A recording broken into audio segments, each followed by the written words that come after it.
Let's talk about October 2024 Visa Bulletin Board and also NVC update of this week.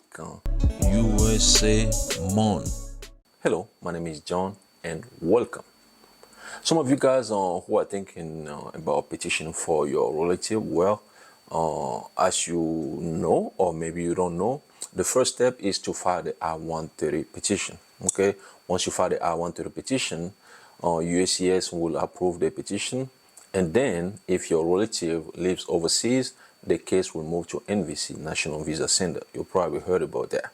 Okay, but if your relative lives here in the United States of America already, the case will stay at USCIS, so your relative can adjust his or her status to become a permanent resident. So if the case moves to NVC, NVC will contact you. They will create a visa case and then send you something called a welcome letter. In the welcome letter, you will find a case number and invoice ID, which the petitioner will use to log into NVC system, and the beneficiary as well can use that, especially if you're a spouse of a permanent resident or U.S. citizen. You will use your credentials to log into NVC system to upload document, and the petitioner will upload some document as well and pay some fees. Okay, so this week NVC announced on their website that they are working on cases they received from USCIS on September 16, 2024. Some of you guys will receive your welcome letter and then start the immigrant visa process.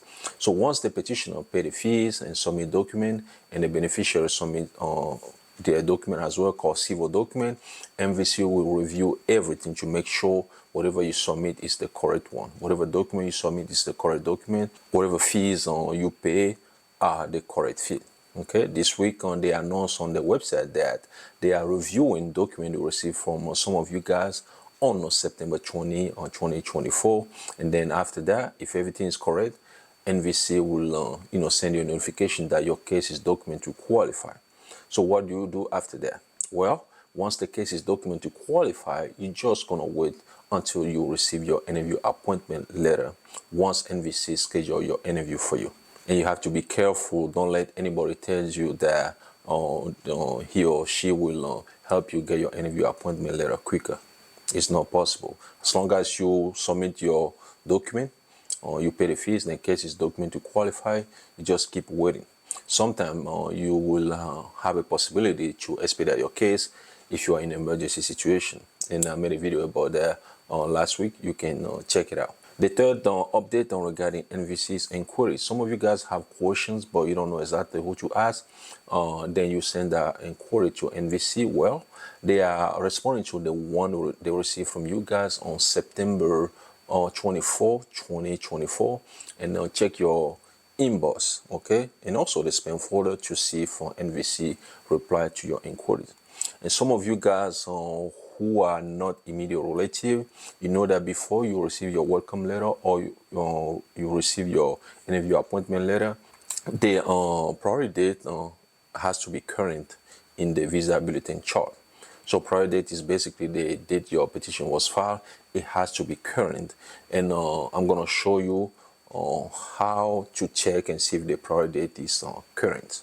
Okay, because once it's current, you will expect a letter, a notification from either USCIS, depending if the relative lives here or United States of America, or from NVC if the relative lives overseas.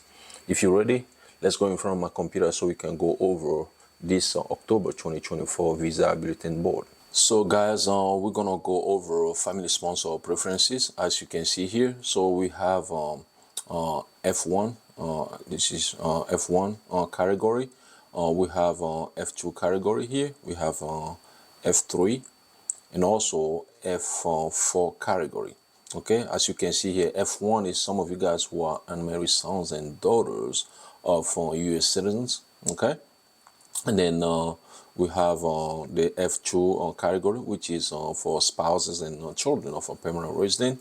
We have F3 category, which is married sons and daughters of U.S. citizens. Okay, or in F1 category we have F2A and F2B. F2B is basically unmarried sons and daughters of permanent resident. Okay, and also we have F4 category, which is brothers and sisters of adult U.S. citizens. Those are the category we're going to cover in the chart. Okay, so guys, on the first chart is on date for filing chart. On this applicant are the one who are waiting for their welcome letter or to start on the adjustment of their status. Okay, so the only thing you need to pay attention here is your category and also the date in the chart. Okay, so let's say you are F1 category, or if you are in F1 category, and you are, the third thing also is your country of origin. Okay, so if you are in F1 category and you are from the Philippines, what you're gonna pay attention to this date right here, which is a cutoff date.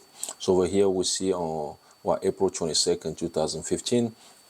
So you need to compare your priority date against this date here. Let's say your priority date is on April 1st 2015. It means that it comes before this date in the chart, and you should expect a notification from either USCIS or NVC. Same thing with some of you guys who are in F1 and are from the Mexico, are from India, and are from China, mainland born. If you are not from none of these countries, you have to pay attention to this date right here. Okay, you just have to pay attention to this date. Okay, make sure your priority date comes before this date. That's all you need to pay attention to. Same thing for F2A, F2B, F3, and F4 category. Now let's move to final action date chart. So this is on final action date chart. You see that we have the same category here, F1, F2, F3, and then F4 category. Okay, and we have those dates as well. So again, if you're in F1 category and you're from the Philippines, you're gonna pay attention to this date here, which is the cutoff date. If your priority date comes before this date, you should receive a notification. You just have to wait at that point. There's nothing else you need to do. You just have to wait until you receive a notification from either USCIS or NVC. Okay, same example. Let's say your priority date is on February 15, 2012. But since March 1st is what is in the chart here, the February 15, 2012 comes before March 1st, 2012. Okay, it means that it's current. You just have to be patient to receive a notification. If you're from the Mexico, this is the cutoff date. India, this is the cutoff date. China, mainland born, this is the cutoff date. If you are not from none of those countries, pay attention to this day here. Okay, let's say you're from let's say Guatemala or Jamaica. Okay, and your cutoff date or your priority date is October 1st 2015. Well, if you see right here, it means that it's current. You just have to wait. But if your priority date is, let's say, October 30th 2015, you just have to keep waiting till you reach that date. Okay, same thing with some of you guys who are in F2A category, F2B category, F3 category, and also F4 category. That's how you read the chart. So guys, if you have any question, let me know in the description below. Thanks for watching.